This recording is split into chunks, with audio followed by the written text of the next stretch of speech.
She couldn't remember the last time her foot touched the ground without fear running through her body. Since the accident, every step had been careful, planned, supported by cold metal braces and steady hands. Meanwhile, the world kept moving like nothing had happened.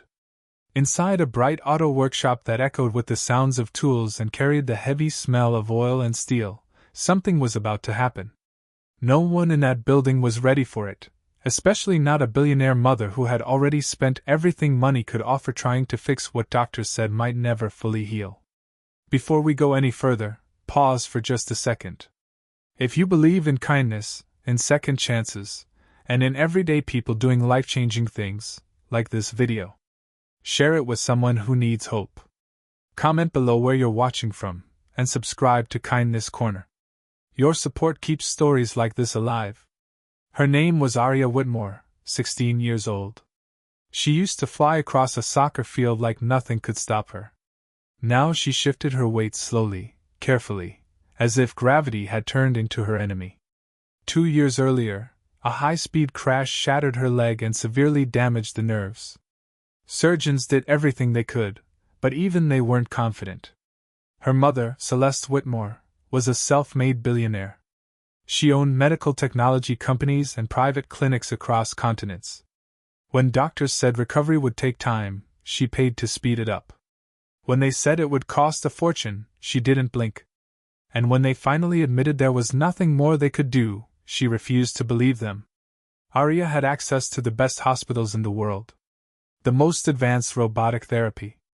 Private specialists flown in from different countries. But every improvement had a limit. And she kept hitting that limit. Walking on her own became the line no one could cross. The workshop they stood in that afternoon wasn't supposed to matter. They were only there because Aria's custom adaptive vehicle needed a modification, and the dealership sent the job to a local mechanic known for his precision. That mechanic was Rowan Hale. Rowan was a single father living in a small rented house on the edge of town. He raised his 8-year-old son alone after his wife passed away. He worked long hours just to keep things steady. Years earlier, Rowan had been a competitive runner. Then a workplace accident crushed his knee. Doctors gave him the same message Aria received: limited recovery, permanent changes. He never raced again. But instead of giving up on movement, he rebuilt it slowly, inch by inch. When Rowan saw Aria walk into the shop wearing her brace, something inside him stopped. It wasn't pity. It wasn't curiosity. It was recognition. He finished the car repair quickly. But instead of stepping aside, he asked if he could try something different with her. Celeste hesitated. She had trusted surgeons with walls covered in degrees. A mechanic with oil-stained hands didn't look like hope. But Aria looked at Rowan and nodded before her mother could say no. She was done being shielded from disappointment. She wanted to feel effort again. Rowan didn't bring machines. He didn't make big promises. He gently adjusted her brace, checked her balance, showed her how to shift her weight without fighting her own body. He talked about muscles waking up slowly, about trust between the brain and the body, about progress that cannot be rushed or purchased. The shop grew quiet. Tools slowed. Conversation stopped. Even the air felt different.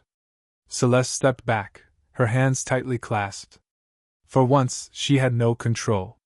Only hope. Minutes passed that felt like hours. Aria's breathing slowed. Her shoulders loosened. Then it happened. Her foot pressed down. Not dragged. Not forced. Pressed. Her knee held steady. Her body remembered. One step turned into half a step. Then another. No one clapped. No one dared break the moment.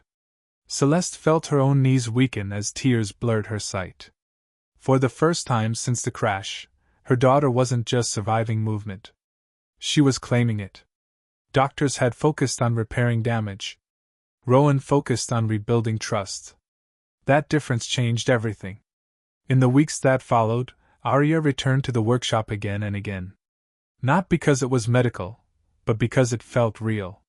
Between oil changes and picking up his son from school, Rowan guided her through exercises. Aria fell. She stood up. She got frustrated. She tried again. Celeste didn't watch as a billionaire protecting an investment. She watched as a mother seeing strength grow in real time. She realized something painful. Money had protected her from waiting, from discomfort. But healing demanded both. Arya's progress wasn't dramatic in the way headlines love to show. It was slow, uneven, sometimes discouraging. But it was true. She began walking short distances without support. Then longer ones. Her brace became lighter. Then occasional. Each step carried everything she had suffered, and everything she still feared. Rowan never claimed credit. He simply said, "Some things just need time.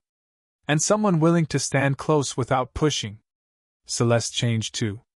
She started visiting the shop alone, bringing coffee. Listening more than she talked. She quietly funded programs without asking for recognition. No press. No name plaques. She understood that real access also requires dignity. She saw in Rowan a strength money couldn't create. And in her daughter, a courage she had once underestimated. As we come closer to the end of this story, if it moved you, if it reminded you that change can come from unexpected places, please like this video. Share it with someone who needs encouragement. Let us know you're here. Your support shows these stories matter.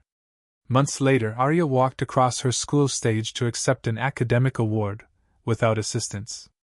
In the audience, Rowan stood with his 8-year-old son sitting high on his shoulders, clapping until his hands hurt. Celeste watched with tears that no longer felt heavy. The accident hadn't given Arya everything back. But it gave her something stronger. Belief in her own body. And faith in people. Before we close, we have one simple request. Comment below with one word that describes how this story made you feel. Hope. Strength. Gratitude. Whatever is in your heart. Because sometimes the greatest miracles don't come from billion-dollar laboratories or world-famous doctors.